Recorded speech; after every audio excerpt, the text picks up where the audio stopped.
I'm doing is priming my eyelids. I am using White Peach and just a small amount of White Peach on my detail hack.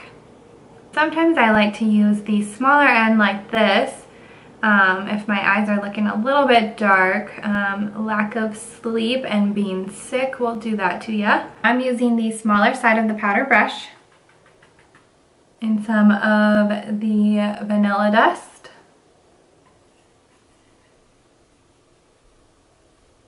And just setting that. Going in with our eyeshadow everything brush, we're going to take this fluffy blending side. I am using the color Pup right now, and I am going to blend that directly into my crease here and then work it upward. And I am going to just do this eye first, and then I will go back and do the other eye off camera just to save some time. Okay, now I'm going in with basic and that same brush, and as you can tell, this adds quite a bit of depth to the eye. So I am putting that directly into the crease and working it upwards.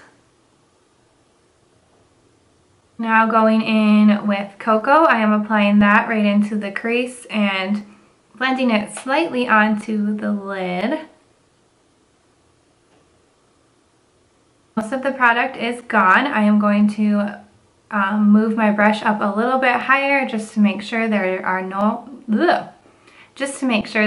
harsh lines. Going in with the pencil side of the brush, going into Salem. And this is the part where we start getting into that black eyeshadow. So we're gonna do a classic black smoky eye. So definitely wait to do your face makeup until after.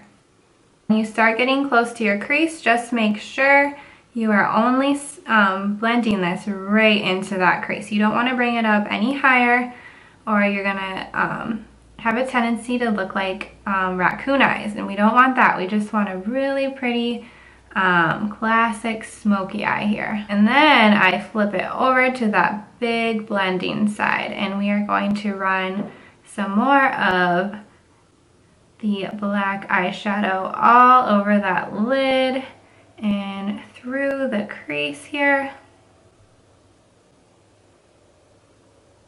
And with this, you just need to take your time with the blending. Now I'm going in with some more of basic and just running that right along the top edge of the crease. And I just want to make sure that it kind of blends nice and seamlessly.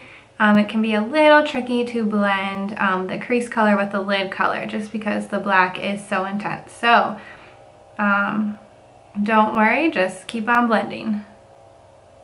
Okay guys, technical difficulties. I already did a little bit of basic and blending it all the way down, and now I am going in with some of Coco and focusing this a lot closer to the lash line, but still blending it down slightly. And you can totally skip this step if you want to. You could leave your lower lash line blank and it would still be really pretty. Now, using a combination of Coco and Salem, I'm gonna try and get that really, really close to my lash line. As you can tell, I did add a wing off camera. You could do just a normal liner if you wanted to as well. I like to take my highlight shade, which is Pearl, and I just dip my finger into it, pack it right on to that inner corner. And this is going to be a base, and that way our inner corner is going to be super bright. And then taking some of Sabrina, I'm going to pat that right on top. And you can see how nice and intense that is.